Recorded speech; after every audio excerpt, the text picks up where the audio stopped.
Hello and welcome to Krishna Fest 2021. Have you ever thought why the same situation can have a different consequence in different people's lives? How is it that some of us are able to take failures as stepping stones, while for some others it could mean the end of the world? Why do emotions play such an important role in our lives? Do our emotions control us, or can we take charge of our emotions? To know more about these questions and many more things, I invite you all to be a part of this workshop today with our special guest, Mrs. Pavitra Shanbag. It is my great pleasure and honor to introduce Mrs. Pavitra Shanbag to all of us. She is a clinical psychologist and she has done her RECBT from Albert Ellis Institute, New York. She has also been counseling young adults and couples for over 2 decades. So join me in this attempt, in this workshop, to learn more about us and about our emotions. Pavitra ji, it is such a pleasure to have you amidst us today. Thank you for agreeing to be with us. Thank you, Subhita. Well, I think emotions form such an important part of our lives.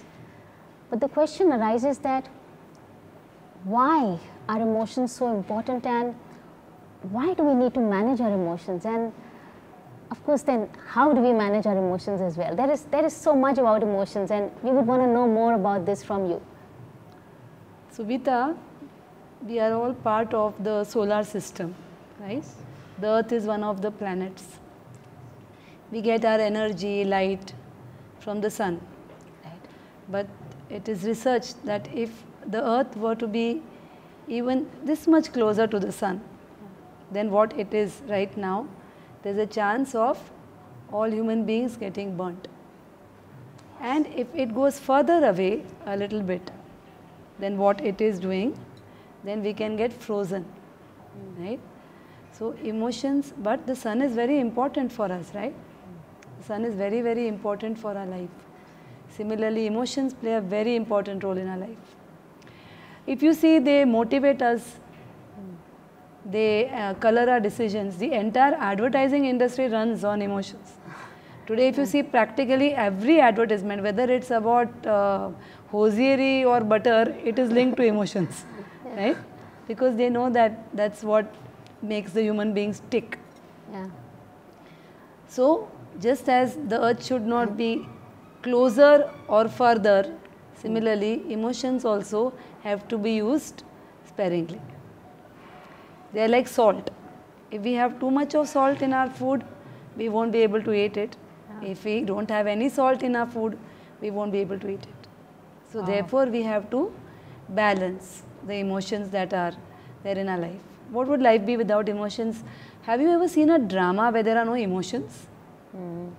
So when we think of drama, what comes to our mind? Emotions, right? A drama or a movie, no. Without emotions, it would not be so entertaining or so attractive to the general populace. So that's why it's so easy to remember a story or a song, because it has emotions. But to remember dry, hard facts in school about geography, it's very difficult to remember. Therefore, emotions are very important. This brings to my mind a story that I heard in my childhood. Please. Have you heard about the story of the lady and her pet mongoose? I would love to hear it. Okay. So I'll tell it in short. So this lady, she had a pet mongoose. Yes. And she had a baby also, her own child. Right. One day she had to go out somewhere. Right. She kept the child in the cradle and she told her pet mongoose, so that, take care of my child. So pets learn, right? They may not know the exact words you are speaking, but they understand what you are saying. So she left the baby and she went to get something or do some household chores. When she was away, a snake entered that room. And we know that the snake and mongoose, they are arch rivals. Yes. And the mongoose was watching over the baby. It immediately attacked the snake and killed it. So there was blood all over the mongoose body and face. So when this lady came back, the mongoose rushed towards her, as if, showing, waiting for that appreciation and so that, look, I have protected your baby. Yeah. But when the lady saw the mongoose, all along she was worrying, when she went to the wherever market and came back, I hope the mongoose doesn't do something to the baby. The first time I've left my baby alone like that. And when she saw the blood, the first thought that came to her mind was, this mongoose has killed my child. And there was a stick lying nearby. Without thinking even once, she picked up the stick and beat the mongoose. It died. It was very old. And then she went into the room and she saw her baby, and it was gurgling, moving its legs like this in the cradle. And then she saw the dead snake and she said, oh no. She cried. But that didn't bring the mongoose back to life. So that's what emotions do. When we have intense emotions or very unhealthy emotions, then sometimes we don't think. How many of us actually ponder or wait, pause when some very adverse event occurs and think that, okay, I'm having this thought in my mind. How do I know it's true? Just because I think something doesn't mean it's true. What evidence do I have for what I am proposing, what my mind is proposing? We don't. Right? We don't. And therefore we might take wrong actions, destructive actions that we would regret later. Or based on our thought, we may not take any action. Then we will not be able to move forward. So therefore we have to manage. The importance of managing our emotions. Wow, wow. I think this was wonderfully explained by you, especially in that little story that you spoke. It is so true. Sometimes we get so carried away by our emotions that we may end up doing something which we may actually regret later on. So that was really wonderful. Thank you. So maybe we'll take a minute break from what I am talking, and all of us can just reflect on something. Yes. So you close your eyes. Yes. Everyone who's listening to this can close their eyes and just think for a minute. Has there been a recent incident in your life, or when was there an incident in your life when you experienced an intense emotion, where something very serious has happened and you are experiencing this intense emotion?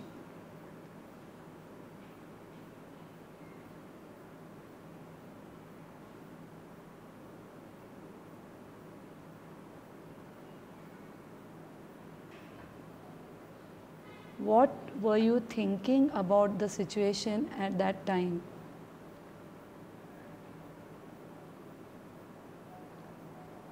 How did you feel? What emotion were you experiencing? What physical changes were you feeling in your body? A knot in your stomach, sweaty palms, a feeling of your throat being constricted, your heartbeat increasing? What were you thinking? How were you feeling? What did you do, or what did you think of doing?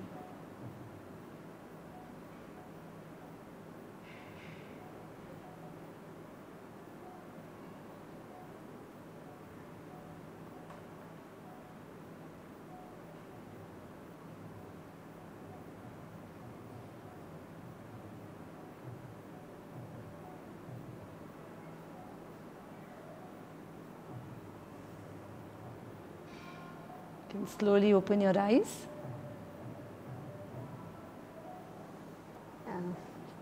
So were you able to relive the situation?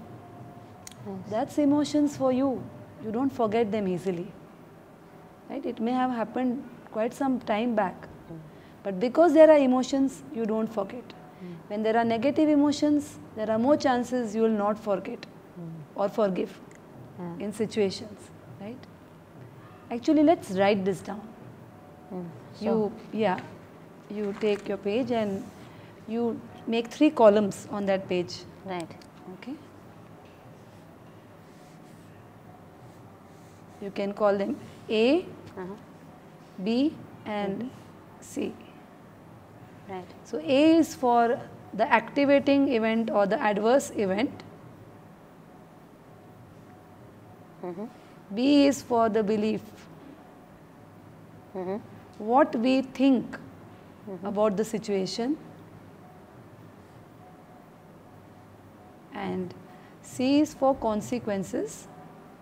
Physical, as in what we feel in the body when we are scared or angry or whatever. We feel a lot of changes in our body, physiological changes. Yeah. Then is the emotional, what we are feeling. Right. Are we feeling anger, we are feeling anxiety, guilt, whatever we are feeling. Yeah. And the third one is behavioral. What we do. Like someone may bang a door and go out. Somebody may slap another person. Somebody may start crying. Somebody may collapse. So different behavioral responses or reactions could be there, right, to an emotion. So now let's take an example. Supposing you send a message to your friend and you see a blue tick, which means she has seen it. But she hasn't responded. Few minutes go by, 10 minutes go by, 15 minutes go by, and she hasn't responded to your message. What is the thought that could cross your mind? Well, generally, if I know my friends, I give them the benefit of doubt. I would not jump to a conclusion. I would probably think she's busy, or maybe she's got her hands into something and she's unable to revert. Yeah, generally, that's the direction. That's wonderful. You should be conducting this seminar, this workshop. Okay, so that's the right way. Yeah. You observe an incident, Yes. and then you think about something which would be the logical, logical thought, and you see whether there's any evidence for what you are thinking. Right? So you have had past experiences, and you know that generally people are busy; they may not, answer immediately, and you have experience of doing that yourself also. Yeah. Right? Many times what happens, we have a certain rule for ourselves and different rules for others, right? So that's another topic, so I won't start that. But it could be that if I were in your place, let's visualize that maybe I may think like this, that maybe I did something wrong the last time we met, maybe I did not do what she asked me to do, or maybe she misunderstood the way I spoke.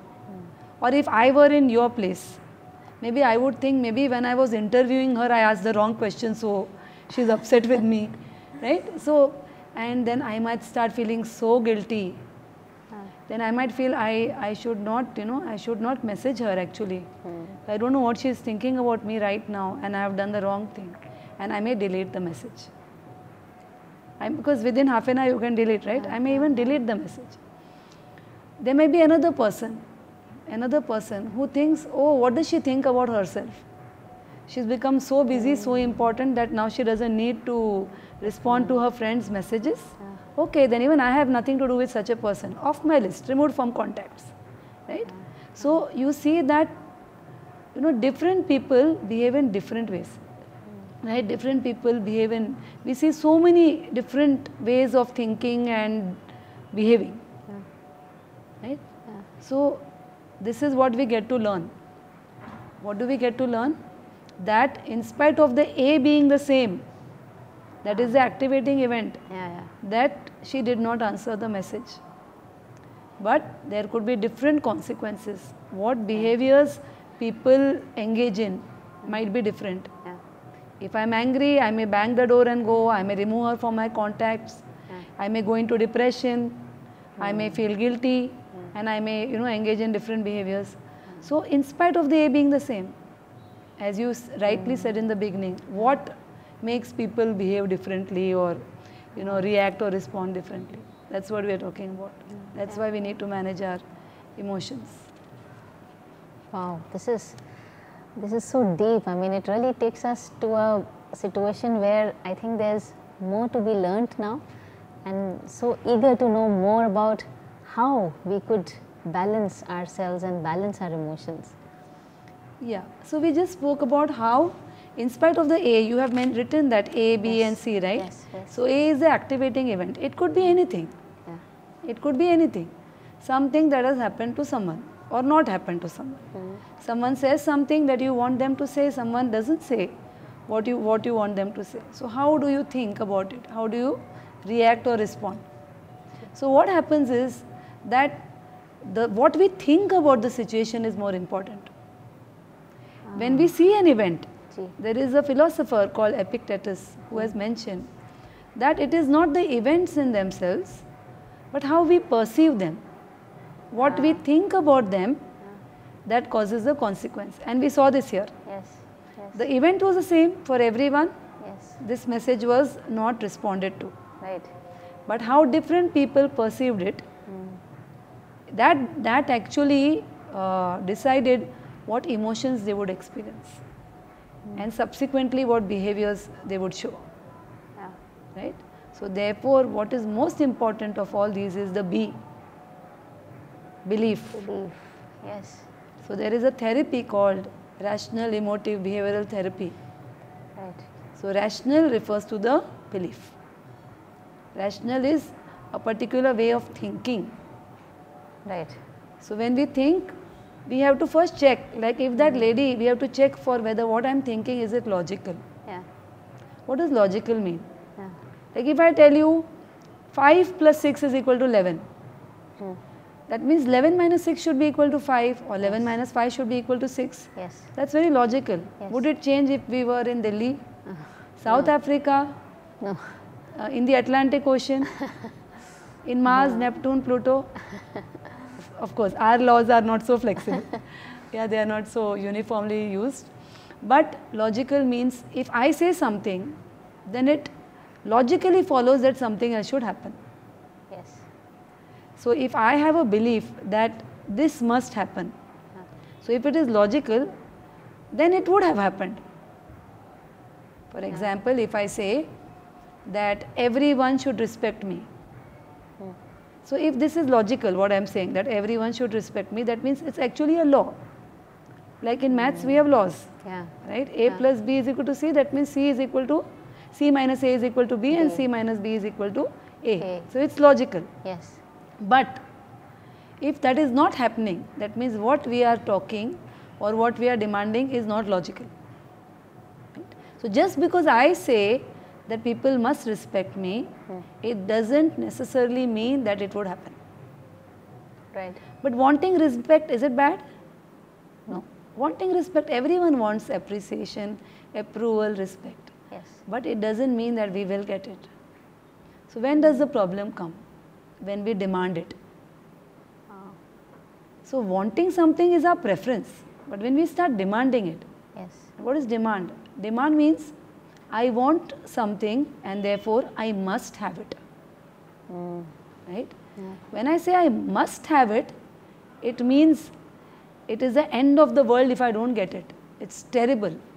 Yeah. When I don't get it, I can't tolerate it, and either it means that that person is bad who has not respected me, Yes. so he or she should be punished, or it means I am worthless because nobody is respecting me. Yeah. Right? So what we are thinking will determine the emotion. Because if we think they are bad, Yeah. they have not followed the rule which I made, that I must be respected Right. or I must be obeyed, supported, whatever. Right.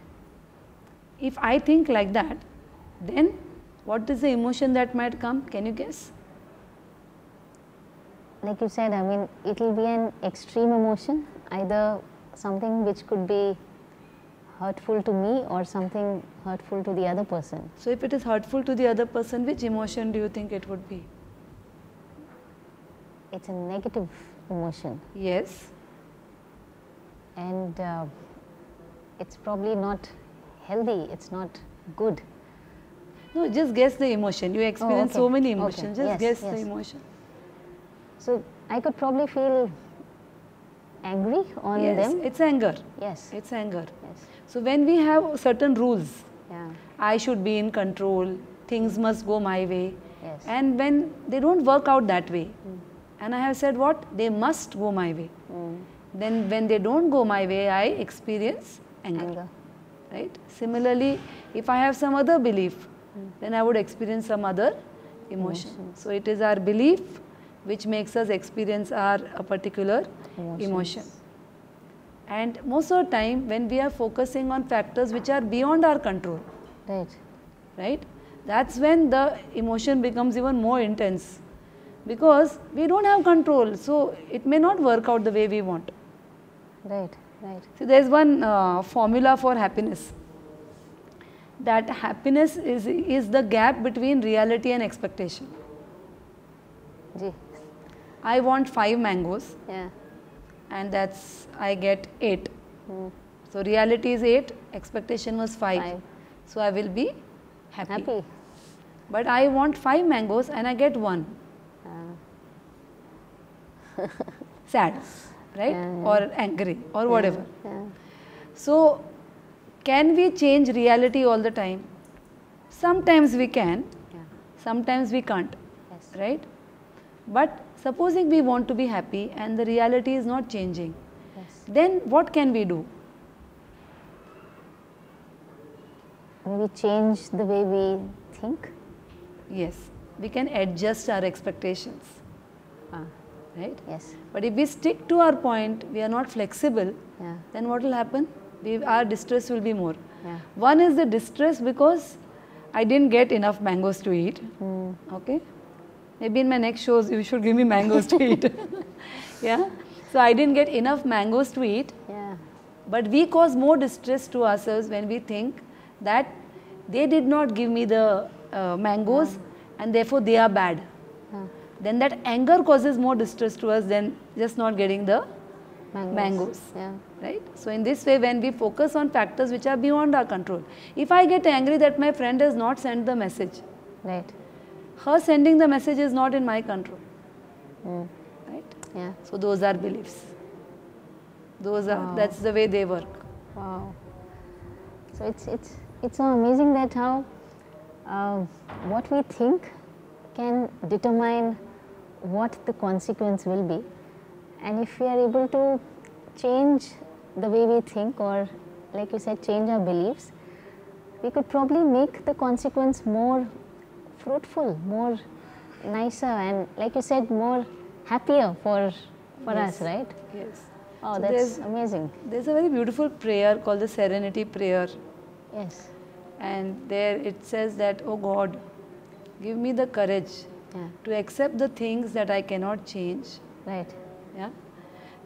Give me the, oh God, give me the serenity Yeah. to accept the things that I cannot change. Right. To give me the courage to change the things that I can, and the wisdom to know the difference. What we call Vivek Buddhi in Ji, ji. Sanskrit. Ji. The discriminatory power to know Yeah. Yeah. what is favorable, unfavorable, what is appropriate, inappropriate. Right. So what is changeable and what is unchangeable. To be flexible. That's the third part of being rational. Logical, Yeah. realistic, flexible and goal oriented. That what is my goal? What is it that I want to achieve? Right. Now, when you read your friend's message and you think in a particular way, what exactly is your goal when you type a message to your friend? To get a response, to get a respond whether Yeah. The response comes later, but what is the first step? What are you trying to do when you are sending a message? trying to convey what's on my mind or what I need, probably tell them what I need. You're trying or- to communicate, Yes. you're trying to connect. Yes, yes, Yeah? yes. So when you connect, if you connect properly and you respond properly, there is more chance they will respond. Yes. If we become angry and write a very harsh reply to her, that don't, I won't send you any messages henceforth and all, what are the chances that she would respond? Yeah. Very few. For example, if there's a woman, she wants that her husband should spend time with her every day, and husband is coming home at 10 o'clock every night, and she is disturbed. Right. So she has this showdown and she tells her husband, you must come at 6 o'clock every day. He says, but I work in the office, I can't come by 6. She says, you must. So just to pacify her, he says, okay, I'll try, but I can't promise. Okay. And that day he comes home, instead of 10, he comes home at 8 o'clock. So when this lady opens the door, she is already scowling. She is sulking. She is not talking. And when he tells her something, she blows up. That you promised you will come at 6 o'clock and you haven't kept your promise again. So he says, but I tried, look, you said, so she doesn't give him a chance to talk. She goes and bangs the door, locks the room, and remains there, right? So what are the chances that he will want to spend time with her? Yeah. Like, who would like to go and face a lion in the den, right? So there are chances that he may not be able to go and talk to her because she's like in that mode, right? Yeah. So being flexible means that I accept that, okay, you did not come at the time that I told you, but you made an effort to come earlier than what you normally come. So I'm grateful. Thank you for taking this effort, making this effort, right? So what the wife did earlier is called self-defeating behavior. We have a goal, as I said. So rational means logical, being realistic, being flexible, and being focused on our goal. If my goal is that I want to make a better connection with my husband, have better communication, spend time, then I need to behave in a particular way so I can help him to do what I want. Yes. Generally we think about what others should do. But what am I doing to make that happen? Right? Yes. Otherwise we are engaging in what are called as self-defeating behaviors. Wow. So that is rational. Rational, emotive is emotions. And then the behavior. Wonderful. This was so beautiful, and thank you for actually using examples from our day-to-day lives, because I think it's so easy to connect when you use these examples. Thank you so much. You mentioned about factors which are beyond our control. Are there factors which are in our control as well? Factors within our control is what I spoke about. Adjusting our expectation or adjusting our belief. Right. So what if we have what we call as irrational beliefs or unhealthy beliefs? Right. Then we go completely opposite to what a rational belief stands for. Right. So rational belief is logical, reasonable, realistic, flexible, and goal focused. Yes. Whereas irrational belief is completely opposite. So it is illogical, extreme, that is not reasonable, not balanced. Yes. It is unrealistic, it is very rigid, and it is not at all goal focused. So when you are too rigid and extreme, then what do you get? You get unhealthy, negative emotions. You become, what happens when you have irrational beliefs? You start ruminating. Do you know what ruminating means? Just thinking about. When a cow eats, it eats, chews, and then swallows, and again brings it back in the mouth, again chews it, swallows. So that's what we do. We keep revisiting those emotions regularly. Yes. It is said that when someone speaks harsh words to you, they are throwing words at you. But you take those words, make them into swords, put them into your chest and turn it every day so that one drop of blood comes out, so you don't forget that wound. You don't forget what that person had said to you for the rest of your life. I'm not advocating that, but that's what happens many a time. Right? So being very rigid, being very extreme leads us to even spoiling our relationships, hampering our relationships. So therefore, these are the irrational beliefs. Right? And the rational beliefs, what do? They help us to focus. Focus on what is on hand and to adjust our expectations rather than try to keep changing reality all the time. Changing reality is not wrong. Trying to change it is not wrong. But when you see that it is beyond my control, you understand that this is something I have to let go of or I have to adjust. For example, a student wants to get into IIT, appears for the JEE exam and doesn't crack the exam. So what should he do? Try again? Yeah, he can try again. Right? But if he thinks that I want to get into JEE and I'll try for it, very good, he'll try, and if he doesn't get in, he may try again. If the financial circumstances are not favorable, parents have taken a loan and sent him, then he may feel that no, it's okay, I want to enter IIT, but at home the financial situation is not good, I can't afford to take a break of 1 year. So let me just try any other college that I get into, and later BSc, if I'm not able to do, I'll do MSc. tech from IIT. So that's a flexible Flexibility. way of thinking. So that's like, what is the factor which is within my control? Sometimes it may be the finances which are not in our control. Whether IIT takes us or not, definitely is not in our control. Right? If I say I want to be the Prime Minister of India and therefore I must, okay, that's something I have decided. What about the crores of public out there? They don't even know me. I don't even know my civics well. You know? So just because we want something, it won't happen. Yeah. Right? So we should not, it's better that we accept that I can want something, I can prefer something, but I cannot demand. Yeah. I cannot demand. So factor within control is that I can desire something, but I don't demand it. Yes. I don't demand it, because ensuring that it will happen may be a factor beyond my control. It will vary. Yeah. It will vary from situation to situation. As a parent, my kids must obey me, and all my kids should obey me, and they should obey me all the time. Right? So that will be fiction. It will be on a bookshelf. It doesn't happen. So that, so trying, expecting something which is not in your control, especially when they are teenagers. Right.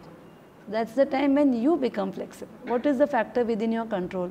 To develop a good connection, good communication with your children, spend time with them, so that they are, there's a more chance of, you know, their reciprocating with you. Yeah. Wow, this is wonderful. So making our beliefs such that they are logical, they are realistic, and they are flexible.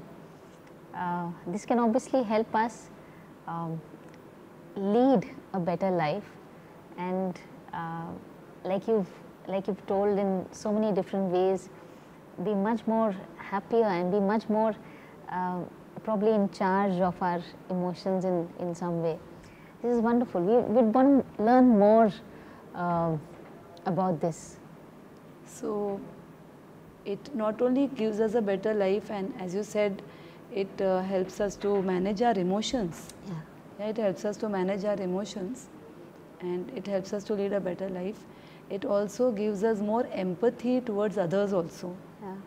Because we realize when someone is behaving badly, sometimes we judge them. Right? But if we realize that it's not that they are bad, their behavior is not appropriate because their thoughts are not appropriate. So they need help. They are nobody is bad. Yes. Like, I remember before I did this course, I used to have so many of these irrational beliefs. Maybe I still do. I mean, they take time to go. Yes. Right? We have to be conscious about them. Yes. We have to watch our thoughts. Otherwise, they resurface because they become our default setting. Yeah. It's like, for example, if you are hearing a particular song every day, say it's A, B, C, D, E that you are hearing every day. So, moment you type A, B, C, the D, E will appear. Yeah. Why? Because it's a favorite. Yeah. So, that's what happens in our mind. If we are accustomed to thinking in a particular way, Yeah. we have certain beliefs which we have got from our own experience, from others, from parents, from friends.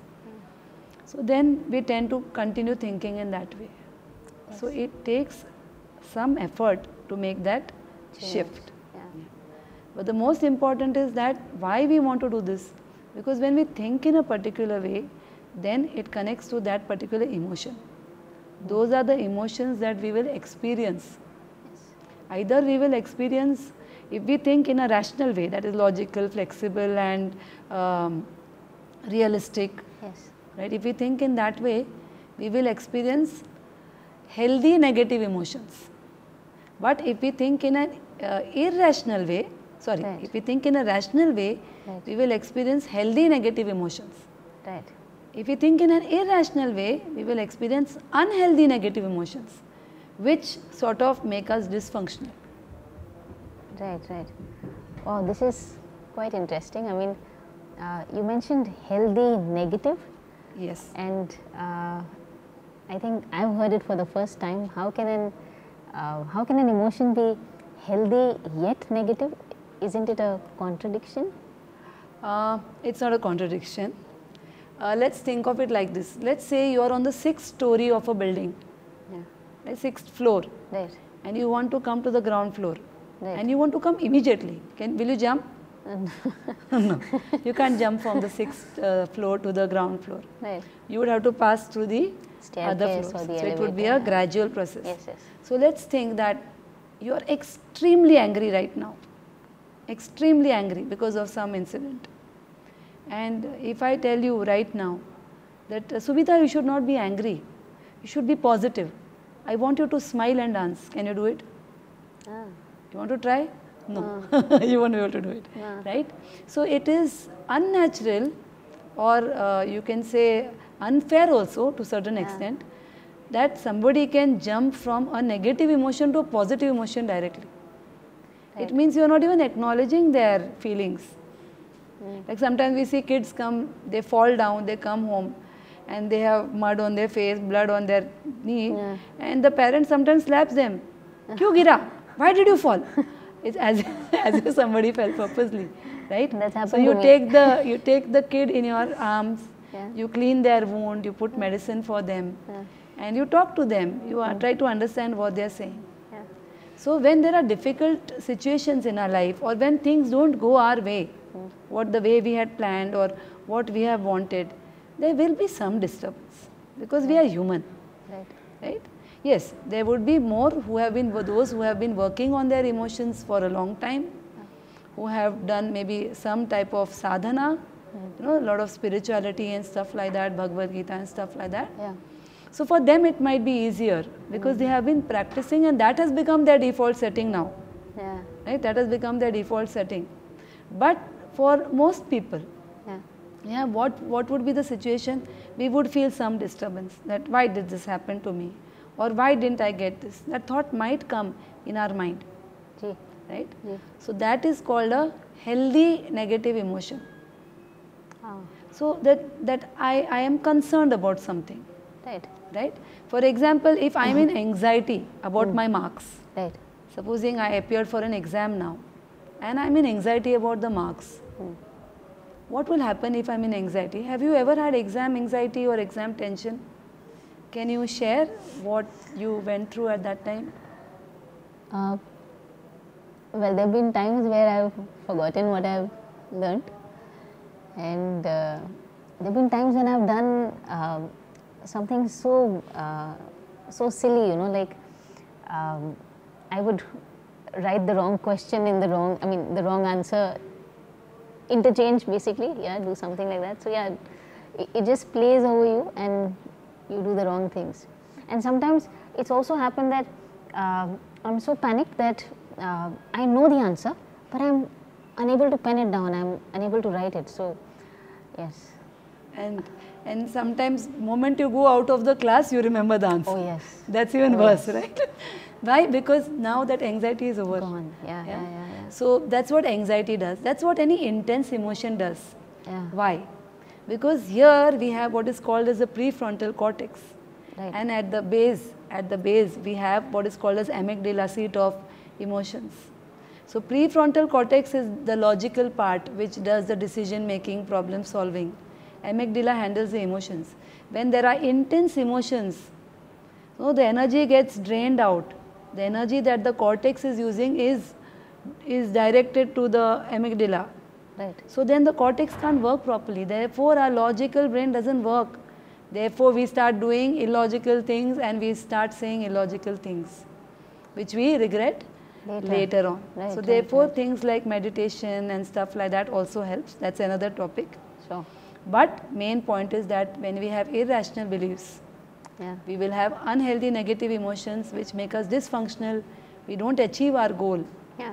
But when we have healthy negative emotions, Yeah. instead of anxiety, we have concern. Yeah. That I am concerned that I want to do well, I want to crack this exam, Right. I want to get more good marks, then I will not spend my time worrying. Yeah. I will make a plan and I will act on that plan. Yeah. Right? So there has to be what is called in the corporate world eustress. It's a little bit of stress that is positive, that actually helps you to move forward. Gee. Right? Gee. So a healthy negative emotion will help you to move forward towards your goal rather than take you behind. Back. Okay. So you have concern instead of anxiety. You may be irritated Yeah. instead of angry. Yeah. If you don't have irritation, you will not communicate to the person what you are feeling. Yeah. If you have irritation, you will communicate, but peacefully.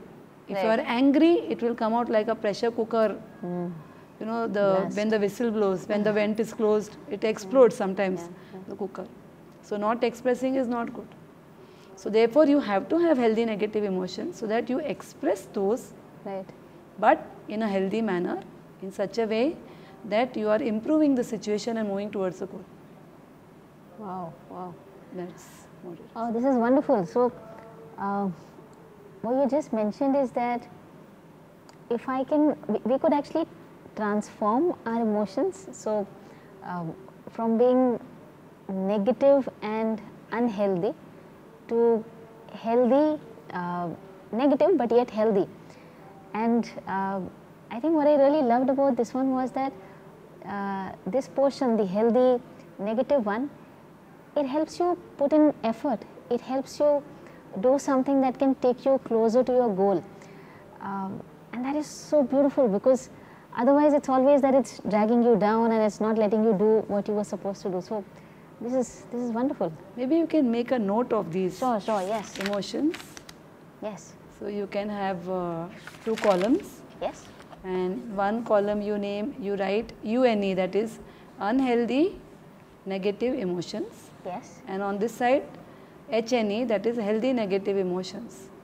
So for every unhealthy emotion, yes, you have a corresponding healthy emotion, right? Right. So you can write on the left side anger, yeah, this side irritation or healthy anger. Yeah. Then you have anxiety. Yeah. Yes. This column, it will be concern, which helps us to act.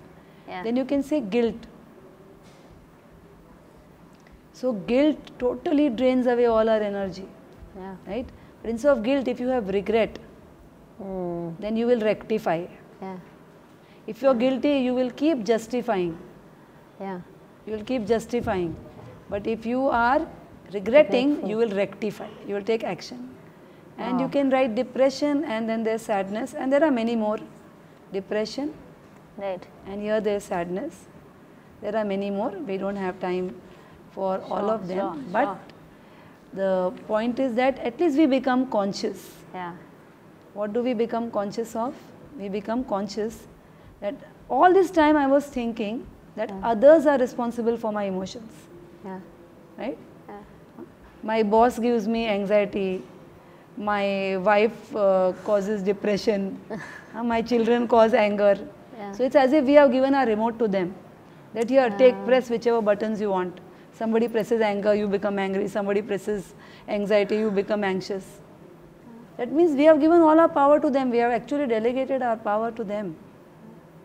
But when we realize that it is not others, like Epictetus said, it is not events which cause our emotions or events which give us distress. Yeah. It is how we perceive it.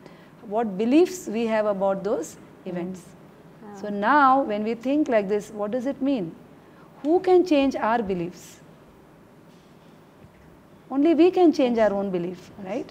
So that means we have control over our emotions, as you started off. Can we control our emotions, or will we be controlled? So we don't use the word control. Right. We don't want to control anyone or anything. Right. We want to manage. Wow. Right? We manage something because it's important for us.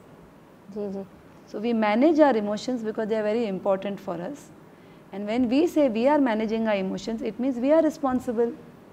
So now that we realize we are responsible for our belief and our emotions, that means we are getting our power back. Right? It's not with someone else. So that is the process. So there is this beautiful process of how you start implementing this and you apply it in your life just by being conscious, by reflecting on certain events, what we did, what we could do better to improve the emotional, the behavioral consequences that occur. So that's RBT. Beautiful, beautiful. So it is actually possible to use this in our day-to-day life, right? I mean, yes, right, with a little bit of effort, with a little bit of practice, what we are saying is that we will soon be able to bring that shift in our thinking process, in our beliefs, and thus make a complete shift and like you beautifully said, manage our emotions. Yeah. Wow. So have you heard of this concept of neuroplasticity? No. So what happens is that every time we are thinking or we are saying or seeing something, Ji. our brain, it fires neurons. Right? There are synapses that are formed in the brain. Right. Neural pathways are formed in the brain. Right. And when we keep doing those activities or having those thoughts, then those pathways become strengthened. It's Right. like supposing you're going somewhere, you're walking and you're walking along a pathway through a jungle, supposing you're going for a trek. Yeah. So if it's a path on which many people have been going for trekking, then it becomes a strong path, Ji. right? And then other people who come also will go the same way. Ji. Similarly, as we spoke about default setting, Right. so there forms a default setting in our brain. Right. So that default setting can be about unhealthy Yeah. emotions and unhealthy belief, Yeah. or healthy beliefs and healthy emotions. Emotions. So whatever we practice more, Yeah. that will become our default setting. So it is possible to change our way of thinking. Sometimes people say, I'm like this, bas, I'm like this, I can't yeah. change. No, it means I don't want to change. Yeah. I can change. Yeah. We definitely can change. Because that's the only thing we can change, ourselves. Right. But we are all willing to change others, which is beyond our control. Yeah, beautiful, beautiful. So there's so much that we've learned today from you, and I think this is so beautiful. Can we summarize the entire thing so that everybody can, take it with them in a Yes. proper way? So since maybe you are hearing it for the first time, when you went to kindergarten for the first time, Yeah, like they didn't start with essays for you. yeah, They started with A, B, C, D, Yeah. E. So I'll also summarize with A, B, C, D, E. sure. So REBT also has A, B, C, D, E. So maybe you can write Yes, it down. Yes, I would love to. So A is for activating event, Right. what happens to us. B is the belief, what I think about that situation. Right. C is the consequences. What happens? Yeah. What happens? That is, what is the emotion I feel? What is the behavior I engage in? Yeah. What are the changes that happen in my body? Yeah. Then D is disputing. That is when we ask ourselves the question that what I'm thinking, is it real? What is the evidence for this? Is it logical, realistic, flexible? Gee. Am I focusing on my goal? That is disputing, challenging our thoughts. Yeah, yeah. Right? And E is effective new thinking. Right. When we diagnose that we have a faulty belief, we work on it and try to make a shift to a healthier, more effective belief or effective way of thinking. So that's the ABCDE of REBT. Beautiful, beautiful. So if we start from A, we should be able to reach to the E, which is effective new thinking, which is probably our goal, and which is probably where we started from. I mean, we started from why are these emotions so important and why do they control us a lot of the times.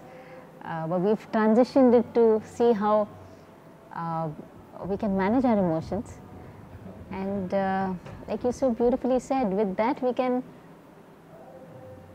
lead a happier life, even a healthier one probably, because that stress would not be there, and our relationships would be so beautiful, Pavitra ji. I mean, not putting the blame on some other person and not blaming the outside situations and circumstances. And being kind to yourself too. Oh, yes, yes. So we are gradual even in this transition. Beautiful. So if I have a belief that I must be having only healthy beliefs, then again we are doing the same thing. So be kind to yourself and give yourself time to make this transition. Wonderful, wonderful.